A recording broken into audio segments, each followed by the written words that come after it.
Novel मोहब्बत अमीद और भरोसा किस्सा नंबर 5। इब्रा को पूरी रात नींद नहीं आई, फिक्र भी थी और उम्मीद भी। अगले रोज वो कॉलेज गई। प्रिंसिपल के ऑफिस में ही इस अजनबी खातून से मुलाकात हुई। इब्रा की बात सुनकर, हालात समझकर, डॉक्यूमेंट्स देखकर उन्होंने हमदर्दी का इजहार भी किया और इसके रिजल्ट देखकर इसकी हौसला अफजाई भी की। फिर आगे उन्होंने तफसील बताई कि इसके बताए गए हालात की तस्दीक करने के बाद मदद का प्रोसेस शुरू होगा। मरहलावार इसमें हफ्ता 10 दिन लगेंगे, वरना मामूल के मुताबिक काम करने में महीना भर तो लग ही जाता है। फिर तो मेरा एडमिशन अगले साल ही हो सकेगा।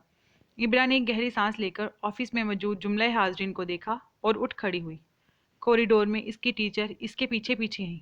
तुम हिम्मत नहीं हारना, देखो मैं करती हूँ कुछ ना कुछ, उन्होंने इब्रा को तसल्ली दी। जी, इसने मुस्कुराने की नाकाम कोशिश की थी। घर की जानिब जाती वैगन में बैठे बैठे इसके दिलो दिमाग कॉलेज में होने वाली बातों बातों में ही अटके हुए थे।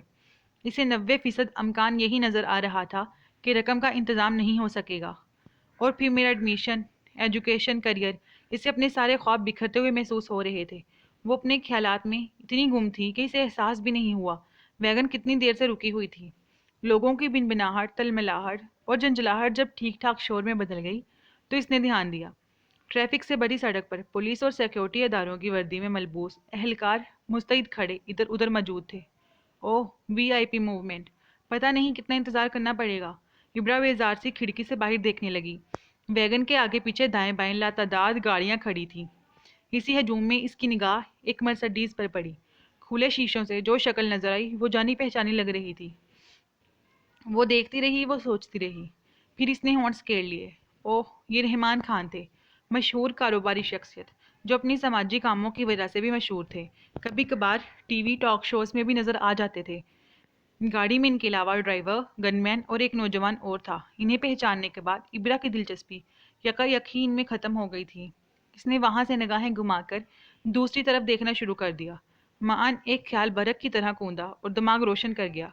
इसने एक नज़र मर्सिडीज में बैठे चारों नफूस पर डाली और अपना फोल्डर हाथों में थामकर वैगन से उतर आई। चंद सेकंड बाद वो मर्सिडीज के करीब पहुंच गई। सर, इसके मजीद कुछ कहने से पहले गनमैन बहुत तेजी के साथ दरवाज़ा खोलकर बाहर निकला था। ए, हटो यहाँ से। इसका लहजा सख्त और खुरदरा था। मुझे सिर्फ 1 मिनट बात करनी है सर से, प्लीज़, मैं कॉलेज स्टूडेंट हूँ। इब्रा ने घबराने के बावजूद अपनी उसान बहाल रखने की कोशिश की। बात करनी है तो ऑफिस आइए, यहाँ से पीछे हट जाइए। गनमैन देख रहा था कि वो कॉलेज यूनिफॉर्म में है। इसके लहजे की सख्ती कुछ कम हुई थी। मुझे अभी ही काम है, बहुत अर्जेंट, मेरे फ्यूचर का सवाल है, प्लीज़ सर। इब्रा ने पीछे हटते हुए इतनी बुलंद आवाज़ में कहा कि इसकी आवाज़ गाड़ी के अंदर ज़रूर पहुंच गई थी। आने दो करीम बख्श, अंदर से एक रोबदार आवाज़ ने तहकमाना लहजे में कहा था। Thank God. इब्रा की रुकी हुई सांस बहाल हुई थी। जान में जान आई, वो करीब आ गई। 1 मिनट है तुम्हारे पास, कहो। वो नाक की सीध में आगे देख रहे थे। मुझे डी फार्मेसी में एडमिशन लेना है।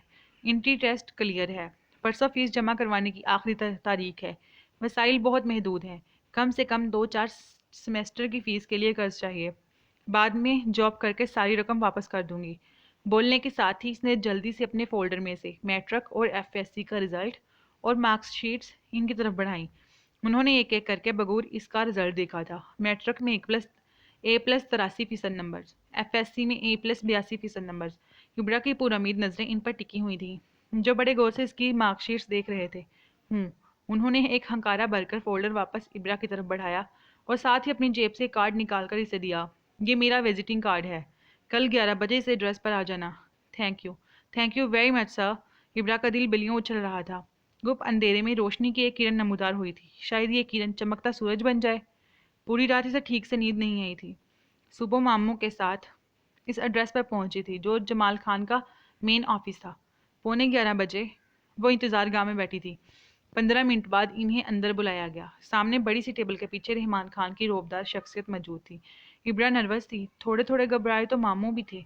जिंदगी में पहली बार इतनी मशहूर और दौलतमंद हस्ती से मुलाकात कर रहे थे। उन्होंने मुस्कुराकर दोनों का खैर मुकद्दम किया। 1-2 सवालात पूछे, फिर कबर्ड खोलकर एक लिफाफा इसकी तरफ बढ़ाया। काउंट करो। इब्रा ने धड़कते दिल के साथ वो नोट गिने। इसकी मतलूबा रकम पूरी थी। अब इस पेपर पर लिखो कि आपने कितनी रकम मुझसे ली है, किस मकसद के लिए लिए हैं और इसे कब वापस करेंगी। उन्होंने एक सादा कागज़ और कलम इसकी तरफ बढ़ाया। इब्रा ने इनका मुतालबा मुनासिब लफ्ज़ों में कागज़ पर तहरीर कर दिया। कर्ज वापसी की मुद्दत इसने तालीम मुकम्मल होने के 1 साल बाद की लिखी, यानी कुल 6 साल बाद इसे ये रकम वापस करनी थी। आखिर में अपने दस्तखत करके इसने ये कागज़ इन्हें वापस दे दिया, शुक्रिया के साथ। इब्रा वापसी में पूरे रास्ते खुद को यकीन दिलाती रही कि वो कोई ख्वाब नहीं देख रही। इसकी ज़िंदगी का सबसे बड़ा मसला हल हो चुका था। इसे अपने ख्वाब पूरे करने की मोहलत मिल गई थी, आसमान छूने की इजाज़त मिल गई थी। फिर अगले 5 साल इसने अपनी पढ़ाई में दिन रात एक कर दिया।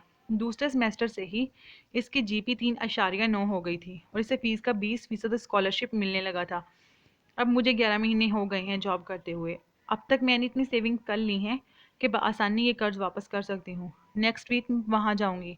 इब्रा ने चमकती आंखों से इसे देखा, फिर ग्लास विंडो के बाहर जहाँ रोशनी जगमगा रही थी। Amazing and impressive. अमान ने इसकी इतनी लंबी दास्तान सुनकर बस 2 लफ्ज़ों में भरपूर तबसरा कर डाला। अमेजिंग तो समझ में आता है, मगर इम्प्रेसिव क्यों? मैं इम्प्रेस हो रहा हूँ। ज़रा गहराई में जाकर सोचो तो कुछ मोजज़े जैसा मामला नहीं लगता है? तुम बिल्कुल मायूस, नाउम्मीद और एकदम से जैसे गहरे अंधेरे में रोशनी की चकाचौंध हो जाए। शायरी करने लगे आप तो। इब्रा ने गिलास में मौजूद स्ट्रॉ घुमाई। आजकल शायरी ही सूझने लगी है, पता नहीं क्यों। वो मुस्कुराकर बोला, फिर तो गए काम से। इब्रा ने अपनी मुस्कुराहट छुपाने के लिए स्ट्रॉ मुंह में लिया।